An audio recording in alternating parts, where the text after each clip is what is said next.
بسم الله. أعوذ بالله من الشيطان الرجيم. بسم الله الرحمن الرحيم. الحمد لله ثم الصلاة والسلام على رسول الله. adúpẹ́ púpọ̀ fún Allah, atọrọ àlékún òkè Ọlọ́run, àlékún ọlá Ọlọ́run fún ànábì wa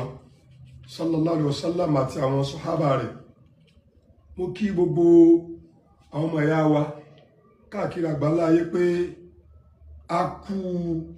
ìtẹ́nu, a kú wíwà nínú oṣù tó jẹ́ wípé ìmọ́lẹ̀ rẹ̀ ó mọ́lẹ̀ débi wípé afọ́jú rí, kìjikìji rẹ̀ ó kilẹ̀ débi pé adití gbọ́. Náà ni oṣù Ramadan, oṣù tó jẹ́ wípé oríire ló kúnnú ẹ̀ láti bẹ̀rẹ̀ tó fi dópin ẹ̀. Ìmọ́lẹ̀ oṣù náà ó mọ́lẹ̀ bí mo yẹ sọ débi pé afọ́jú rí, kìjikìji oṣù náà ó múlẹ̀ débi pé adití gbọ́. Ọlọ́run jà gúnlẹ̀ ayọ̀, Allah sì gbà ní ẹ̀sìn fún wa, Allah ṣàánú wa. Ọ̀rọ̀ ìṣẹ́jú díẹ̀ tí mo fẹ́ sọ lénìí ó fẹ́ mú ìkíni nílọ̀ lọ́wọ́ tá a mọ̀ sí warning. Bóyá lágbà mo ti ń ṣe program láyé mi, àkọ́kọ́ tí màá sọ pé mo wọ́nù èyí rí, mo máa ń advise, mo máa ń ṣàlàyé ọ̀rọ̀, ṣùgbọ́n kí n sọ pé warning àkọ́kọ́ rẹ̀ ní wallahi lazim. Ọ̀rọ̀ náà fẹ́ mú ìkíni nílọ̀ lọ́wọ́ tá a mọ̀ sí warning, ó dẹ̀ fẹ́ mú ìgbaninímọ̀ràn lọ́wọ́ tá a mọ̀ sí advice fún tani, fún Chief Fijabi, fún Chief Fijabi. Chief Fijabi yìí mo rò pé wọ́n jẹ́ ọ̀kan pàtàkì nílùú Ìbàdàn tá a wà yìí. Dóòmì mọ̀ wọ́n o physically, wàláì tàláì thumma billahi alladhi la ilaha illa huwa, mi mọ̀ wọ́n, mi ìdẹ̀rí wọn rí, ṣùgbọ́n mo ti gbókọ wọn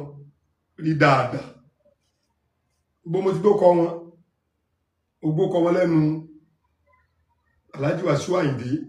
olórin yẹn, gbókọ wọn Fijabi, Akíndé. Àmọ́ pé èèyàn máa rí èèyàn báyìí mi rí wọn rí,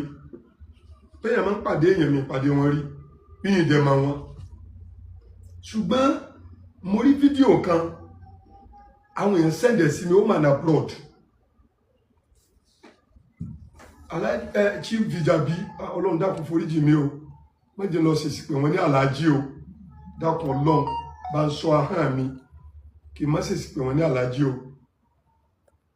Chief ni wọ́n, tábàdẹ̀ wo chief, olóyè ìlú, ó mìíràn pé ẹni yẹn pàtàkì nínú ìlú. Chief Akíndé Fijabi yìí mi ì tiẹ̀ mọ̀ káwọn ẹni nígbà tí wọ́n sẹ́ndì fídíò yẹn sí mi, táwọn yẹn sẹ́ndì sí mi, ó mà ní abroad. Mo kàn tí wọ́n interview wọn nínú àwẹ̀ náà ni, tí ó bá dẹ̀ ṣe inú àwẹ̀ yìí, inú àwẹ̀ sáà ni. Ẹni wá interview wọn lórí ọ̀rọ̀ àwẹ̀, Chief Akíndé Fijabi ní bá ní àwẹ̀ ṣe nǹkan rí o. Àyà mi já, ìfẹ́ máa tún play torí pé èèyàn òkì kò dáa, kò fi gbogbo ara dáa kéèyàn ó máa replay ọ̀rọ̀ tí ò bá dáa nínú ẹ̀sìn àbọ̀rọ̀ tí ò dáa láwùjọ. Àwọn tó máa ń replay yẹn, àwọn náà ní reason táwọn fi ń replay rẹ̀, but èmi kì í replay irú ọ̀rọ̀ bẹ́ẹ̀. Ṣùgbọ́n mo kàn lè mú wá kí n sọ bí wọ́n ṣe sọ, kí n quote wọn, justification wà fún. Kí n sọ bá ṣe sọ, kí n quote wọn, ó wà more lighter ju kí n wá gbé àwọn gangan tán sọ ọ̀rọ̀ yẹn kí n gbé wọn wá lọ. Wọ́n ní àwẹ̀ ṣe nǹkan rẹ̀ o, point number 1. Wọ́n tó wá ní ká ní àwẹ̀ ṣe nǹkan rẹ̀ nìkan ni wọ́n wí, mbàká advice wọn ni. Ṣùgbọ́n wọ́n wá ní kò ní dáfẹ́ ni tó bá ní nǹkan rẹ̀ làwẹ̀, ìyẹn mú wọ́nì lọ́wọ́ àti advice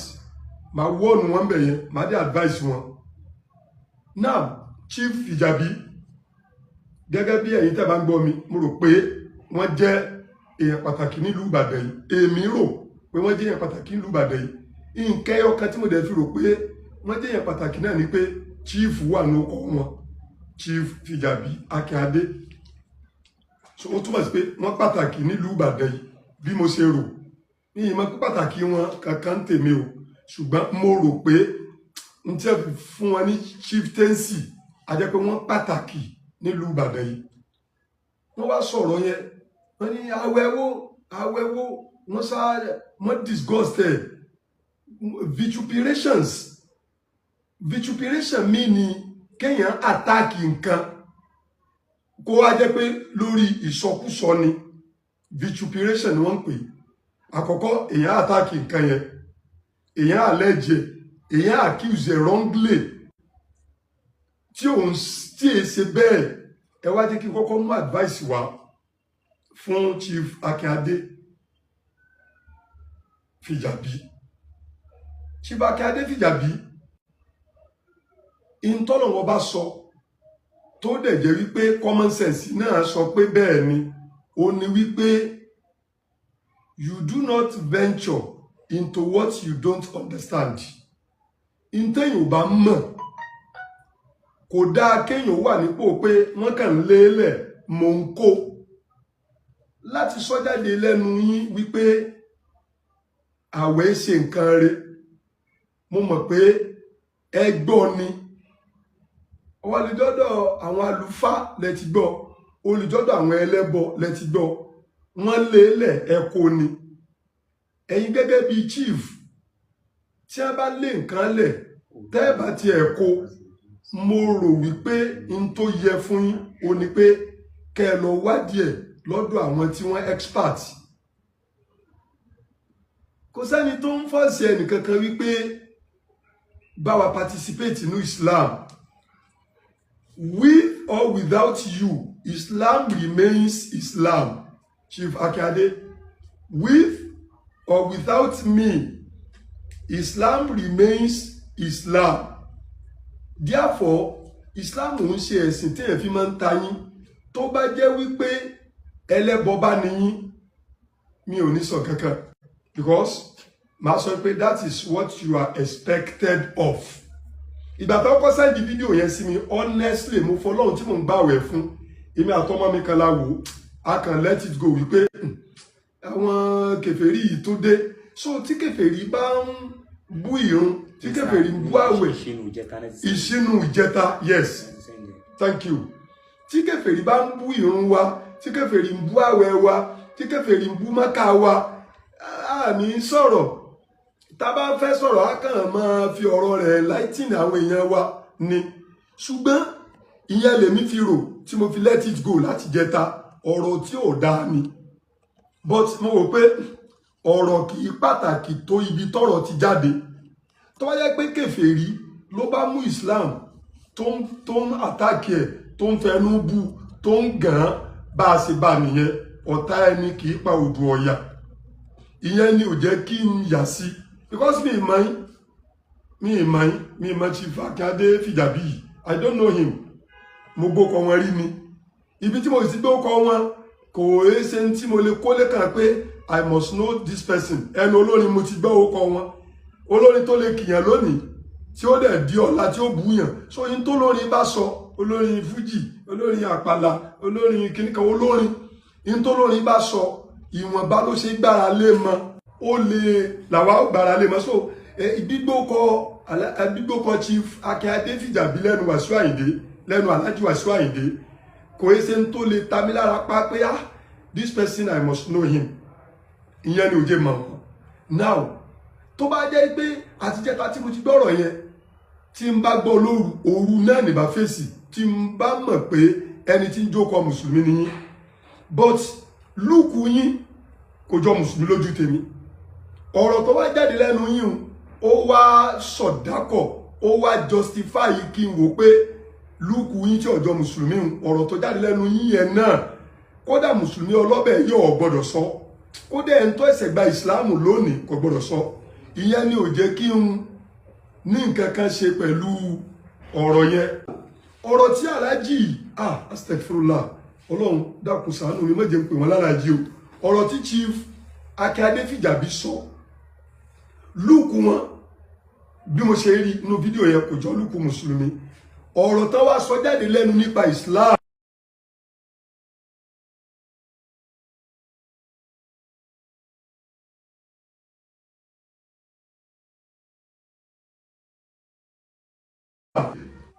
even kó jẹ́ amateur Muslim. An amateur Muslim will never say, will never utter any vituperation against Ramadan. Mo rántí pé ilẹ̀ Yorùbá la wà. Ọ̀pọ̀lọpọ̀ àwa tá jẹ́ ọmọ Yorùbá nínú Islam. Àwọn bàbá wa wọ́n pàtàkì àwẹ̀ Ramadan fún wa débi wípé ìgbà tá wà kékeré tí àti tó punish tá bá gbààwẹ̀. In táwọn bàbá yẹn máa ń ṣe fún ọmọ tí ò bá gbààwẹ̀ nù wa. In tó máa ń ṣe fáwọn kéékèèké tó bá gbààwẹ̀ lásìkò ìṣínú, ó máa ń yán àwa ọmọ kéékèèké tá bá gbààwẹ̀ lójú débi wípé a ní gbààwẹ̀ o, a dẹ̀ pretend bí ẹni pé à ń gbààwẹ̀. Ní gbogbo inú ilé tó bá jẹ́ lé mùsùlùmí gidi o, àwọn ọmọ wọn kéékèèké tí wọn ò bá tí tó àwẹ̀ gbà, tí wọn dẹ̀ attempt láti gbààwẹ̀ yẹn, wọn á fún ọ lóúnjẹ normal. But àwọn ọmọ kéékèèké irú wọn táwọn bá gbìyànjú láti gbààwẹ̀ yẹn, àwọn bàbá yẹn lásìkò ìṣínú wọ́n máa ń dignify àwọn ọmọ yẹn, wọ́n fún wọn ní oúnjẹ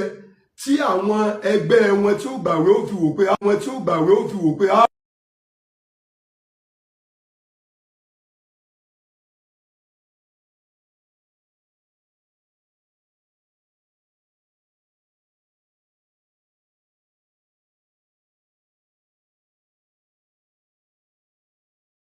ṣe yẹn láti encourage wa. So Chief Akin Adéfìjàbí, are you not a typical Yoruba man? Were you not informed of that? Ṣé wọ́n ṣe rú ẹ̀ lójú yín rí kẹ́ ẹ fi mọ̀ yìí pé àwẹ̀ ṣe nǹkan tẹ́ ẹ pè ní nǹkan yẹ̀yẹ́? Ẹ wá ní àwẹ̀ ṣe nǹkan rẹ o. Ẹ tó wá ní kò ní dáa fún ẹni tó bá sọ yìí pé àwẹ̀ nǹkan gidi ni. Ọlọ́run ọba tiwa lẹ́bù yẹn, ànábì lẹ́bù yẹn, gbogbo àwọn bàbá wa lẹ́bù yẹn, gbogbo àwọn àfáà pátápátá gbogbo àgbáyé ilẹ̀ ìyanu tẹ́ ẹ bú yẹn Chief Akin Adé. Ẹ láti withdraw statement yẹn. Tẹ́ ẹ bá ní ẹ gbààwẹ̀, nobody forces you láti gbààwẹ̀. Tẹ́ ẹ bá láwọn ọmọ tí yóò ní gbààwẹ̀, nobody forces you, nobody forces them. But láti wá bọ́ sórí ẹ̀rọ ayélujára kẹ́ ẹ kọ́kọ́ sọ wípé àwẹ̀ ṣe nǹkan rẹ̀, ẹ mọ̀ wípé even tó bá yẹ pé ẹ kì í ṣe mùsùlùmí, àtáàkì nìyẹn fún ẹlẹ́sìn, fún ẹ̀sìn ẹlòmíì. Ọ̀tọ̀ ni kéèyàn sọ wípé kó o pe àwọn èèyàn kúrò níbi ẹ̀sìn tí wọ́n ń sìn wá bí ẹ̀sìn rẹ by telling them the beauties of your religion. But láti kàn mú it is now left to them láti mọ̀ pé should we leave what we are doing now and embrace what this man is preaching? Tí bá bẹ́ẹ̀ sọ bẹ́ẹ̀, so ṣé bí Yorùbá ní láti sọ pé àwẹ̀ ṣe nǹkan rẹ̀ kò dáa rárá, kò yẹ kó jáde lẹ́nu àgbàlagbà ẹni, ẹlẹ́ẹ̀kejì kò yẹ kó jáde lẹ́nu Yorùbá, ẹlẹ́ẹ̀kẹta kò yẹ kó jáde lẹ́nu ẹni tí wọ́n fún ní chieftaincy oyè wípé olóyè láàrin ìlú. Now advice mi fún ni pé kẹ́ withdraw statement yẹn, ẹ tún wá bàjẹ́, ẹ fọ́, ẹ wá ní kò ní dá fẹ́ni tó bá ní nǹkan gidi láwẹ̀. Allah lẹ ń bú yẹn, ànábì wa lẹ ń bú yẹn, gbogbo àwọn àfáà lẹ ń bú yẹn. So kọ́lọ́run dákun kó bá ní ṣàforíjì fún yín. Àwọn nǹkan tẹ́ láti mọ̀ nípa Islam, tí a bá sọ nǹkan fún nípa Islam, àwẹ̀ ni, hajj ni, zaka ni, tí ò bá tẹ́ yín lọ́rùn, tẹ́mi bá ní ẹ̀ ṣe, there is a particular verse in the glorious Quran. Allah says, La ikraha fi din, meaning there is no compulsion in Islam. You don't force people to become Muslims. And that is why tẹ́ fi rí pé gbogbo ẹni tó bá ń claim to be a Muslim, tó wá lọ́wọ́ nínú ìpànìyàn, kì í ṣe Mùsùlùmí, ó gbókọ̀ Mùsùlùmí lérí ni. Ẹni tẹ́ bá rí tó ń claim to be a Muslim, tó wá lọ́wọ́ nínú kí community máa dàrú, kí ìlú máa dàrú, kì í ṣe Mùsùlùmí o. Kódà gbogbo ẹ̀ńtẹ́ ẹ bá rí claiming to be a Muslim tó wá ń discriminate níbi àjọṣe ìbáṣepọ̀ ẹ̀dá community nsìn wọ́n ní àwọn PCRC wọ́n fẹ́ wá yọjú sí ẹ̀yin community yìí o nípa ètò ààbò ìlú o kí èèyàn wá ní àtòrí pé àfáà lòun èmi ò lè jókòó pẹ̀lú pastor o mi lè jókòó pẹ̀lú traditionalist o no Islam does not teach us that àti mùsùlùmí àti kírísítẹ́nì àtẹlẹ́bọ ni wọ́n jọ ń ṣèkúlé lórí tá a bá jọ wà ládùúgbò kan tá a jọ kọ́lé pọ̀ àbá a jọ gbalé pọ̀ gbogbo nǹkan yìí a jọ mójútó ètò ààbò ìlú ni so there is no discrimination in that so seeing me as an Islamic scholar sitting beside a pastor sitting beside a traditionalist when it comes to societal issue there is nothing bad in it even Islam teaches it ẹ bá pe pastor ẹgbẹ́ lè ní ẹ bá pe babaláwo tó wà ń bẹ̀ wípé wọ́n ní ká ṣe géètì sí àbáwọ̀ àdúgbò wa o àwọn ọmọkọ́mọ wọ́n ń rìn o ẹ bá pe gbogbo wọn o wọ́n ní àwọn ọlọ́pàá nítòsí wa wọ́n ní mọ́tò wọn ní di fúẹ́lì o wọ́n ní di ẹni tí ó máa encourage wọn lórí pé tá bá pè wọ́n lóru fún nǹkan kan lè dá wa lóhùn o gbogbo yẹn Islam kò discourage wa wípé ká ṣe ìǹkẹyọ kan tí Islam ní ẹ má jọ ṣe papọ̀ òun náà lẹ̀sìn ọ̀rẹ́ mi tó jẹ́ pastor neighbor mi tó jẹ́ pastor tó bá ń lọ chọ́ọ̀chì ọ̀dàbọ̀ kò gbọ́dọ̀ pé ń ká lọ ńgbà ń sọ fún pé mo ti di Christian bẹ́ẹ̀mi náà bá sì lọ mosque mi ọ̀rẹ́ neighbor mi tó jẹ́ Christian èmi náà ò ní sọ pé kọ́ká lọ sí mosque ńgbà tí èsì pé ó ti sọ fún mi pé òun ti di Muslim Islam ò sọ pé ká máa tọ́jà Islam ò sọ pé ká máa discriminate Islam ní ká ṣàṣepọ̀ tí àdúgbò wa ò fi ní dàrú peace ọ̀rọ̀ àlàáfíà ìlú ó jẹ́ Islam lógún and that is why Islam is Islam by name it means peace. Now irú Chibake Adé yìí mo advise wọn kán lọ wá ìmọ̀ nípa ẹ̀sìn tó bá jẹ́ pé wọ́n fẹ́ sọ̀rọ̀ nípa ẹ̀sìn kán lọ wá ìmọ̀ nípa rẹ̀ wọ́n sọ nǹkan kan ní interview yẹn èyí ó mọ̀ pé ẹni nídìí kéèyàn bá sọ̀rọ̀ wọ́n sọ̀rọ̀ Òbésèré wọ́n ní Òbésèré àwọn làwọn mú débì kan bóyá Ìbàdàn bóyá bì kan wọ́n ní ṣùgbọ́n kò mọ̀ọ́re fáwọn èèyàn lẹ́ni ò mọ̀ọ́re fún ẹ̀yin ntẹ́yìn wá sọ jáde kò mọ̀ọ́re fọ́lọ́wọ́n ọba tiwa sọ ajẹ́ wípé kì í ṣe pé ẹ̀ mọ̀ pé kéèyàn má mọ̀ọ́re ọ̀dà ẹ̀yin fẹ́ kí wọ́n mọ̀ọ́re fún yín ẹni tí ò mọ̀ọ́re fún yín ẹ̀ fojú rẹ̀ wò bọ́tẹ́ ẹ̀yin ò wá mọ̀ọ́re fún Ọlọ́run ọba so àkọ́kọ́ ìmọ̀ràn mi fún yín ni pé ẹ lọ bẹ̀rù Allah ẹlẹ́ẹ̀kejì ìmọ̀ràn mi fún yín ni pé tó bá jẹ́ pé ó wù yín láti máa sọ̀rọ̀ pa Islam ẹ wá mọ̀ nípa rẹ̀ ààwẹ̀ odidi òpó kan ni nínú Islam téèyàn gbọ́dọ̀ fi ọwọ́ yẹpẹrẹ mú ẹ̀yin gẹ́gẹ́ bí oníṣòwò bí mo ṣe rò pé oníṣòwò ní mo tún rí i pé bóyá olóṣèlú ní ẹ jẹ́ ń fún yín ní àpèjúwe méjì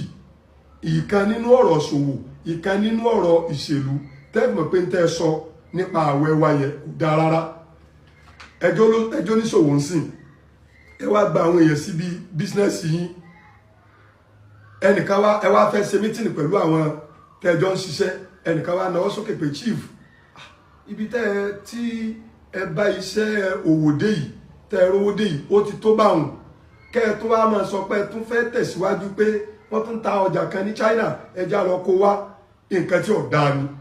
ọwọ́ wo ni ẹ fi mú nǹkan bá ojú wo lẹ́ fi wò ẹ wò pé eléyìí enemy of progress ni o ṣé owó àmọ́ tó lówó ni ẹlẹ́ẹ̀kejì olóṣèlú ni ọ̀rọ̀ tẹ́ sọ wípé àwẹ̀ kò nítumọ̀ kankan àwẹ̀ ṣe nǹkan rẹ̀ ó dàbí kí ẹ̀yin tẹ́ ẹjọ́ olóṣèlú kẹ́nìkan wá sọ fún yín pé ẹ wo ẹ mọ nínú democracy tẹ́ ń ṣe yìí election ò nítumọ̀ kankan nǹkan burúkú ní election nínú democracy kí ló mú democracy jẹ́ democracy ṣe ní election náà ni you can never be a good Muslim láì ṣe pé ọgbà pé ààwẹ̀ ó nítumọ̀ ìfẹ́kọ́rọ̀ náà ògùn púpọ̀ torí mo ní àlejò pàtàkì ẹni ẹlẹ́ẹ̀kejì ni pé mo bẹ̀ Ọlọ́run kọ́lọ̀ ó jẹ́ kọ́rọ̀ ọ̀yọ́ dọ́dọ̀ yìí Chief Akíade Fìjàbí kọ́lọ̀ ó jẹ́ kí ẹ gbọ́ kọ́lọ̀ lè jẹ́ kí ẹ kíyèsí so ẹ withdraw statement àwẹ̀ ṣe nǹkan rẹ̀ ẹ withdraw statement wípé kò ní dáfẹ́ tó bá ní nǹkan rẹ̀ làwẹ̀ ẹ withdraw rẹ̀ pátápátá o mo wá fi àsìkò yìí pé gbogbo ẹ̀yin bàbá wa nílùú Ìbàdàn tẹ́ jẹ́ àfáà Ìbàdàn kọ́ ló yẹ kí ọ̀rọ̀ yẹn ó ti jáde o nítorí pé nínú typical place typical town ancient town nílẹ̀ Yorùbá yìí òun Ìbàdàn wà tí wọ́n dẹ̀ mọ pàtàkì àwẹ̀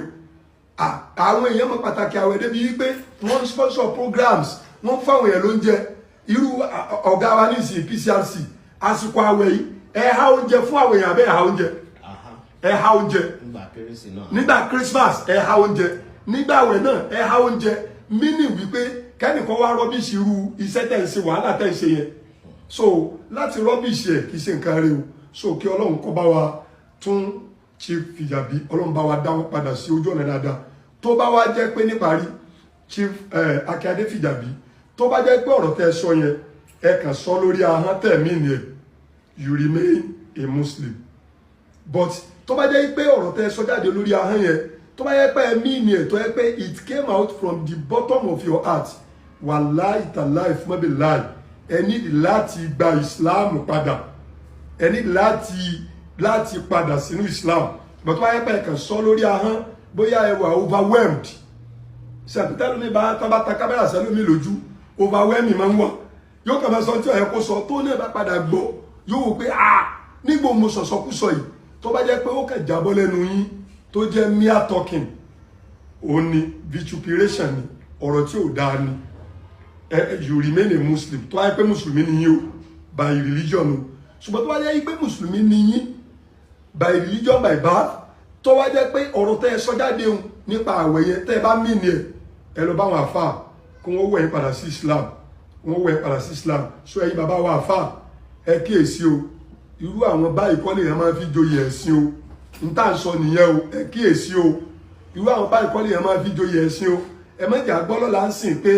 ẹ fẹ́ wé Chief Akíade Fìjàbí ẹ fẹ́ wé láwà ní kíní kàdínì o he condemned one of the significant pillars of Islam so kí Allah subhanahu wa ta'ala kó ṣàánú wa o ọlọ́mọdé kí orílẹ̀-èdè Nàìjíríà ò dàrú gbogbo state wa ọlọ́mọdé ò dàrú ìlú wa ọlọ́mọdé ò dàrú mo máa ń ṣàdúrà gan gbogbo àwọn tí wọ́n jẹ́ elétò aláàbò àwọn ọlọ́pàá ni àwọn ẹ̀kọ́ ni àwọn sójà wa gbogbo tó sà jẹ́ ètò ààbò tá a fi rí àwọn èèyàn pàtàkì tí wọ́n gbéra wọn kalẹ̀ tí wọ́n máa lọ from a town to another from a city to another from a country to another tí wọ́n ń ṣiṣẹ́ PCRC látòrí national chairman wa tí wọ́n jẹ́ Magaji Alhaji Ibrahim Abi bàbá wa Magaji Ibrahim Ọláníyan tí wọ́n jẹ́ national chairman PCRC tó fi dé ọ̀gá tèmi tí wọ́n jẹ́ Alhaji Badmus mo fẹ́ ma ó kọ Alhaji Badmus Ọmọnìyí àwọn ni ipò tí mo ń béèrè o. Media and Publicity Advisor. Àwọn ni Media and Publicity Advisor National PCRC ọlọ́run jà sí pẹ́ o èmi tí mo bá sọ̀rọ̀ náà ni SSA òní Senior Special Assistant to the National Chairman PCRC ọlọ́run níjọ́ dàrú ètò ààbò ọlọ́run níjọ́ dàrú máa lọ́wọ́ ọlọ́run níjọ́ mẹ́hẹ̀. Assalamu alaikum wa rahmatullahi wa barakatuhu.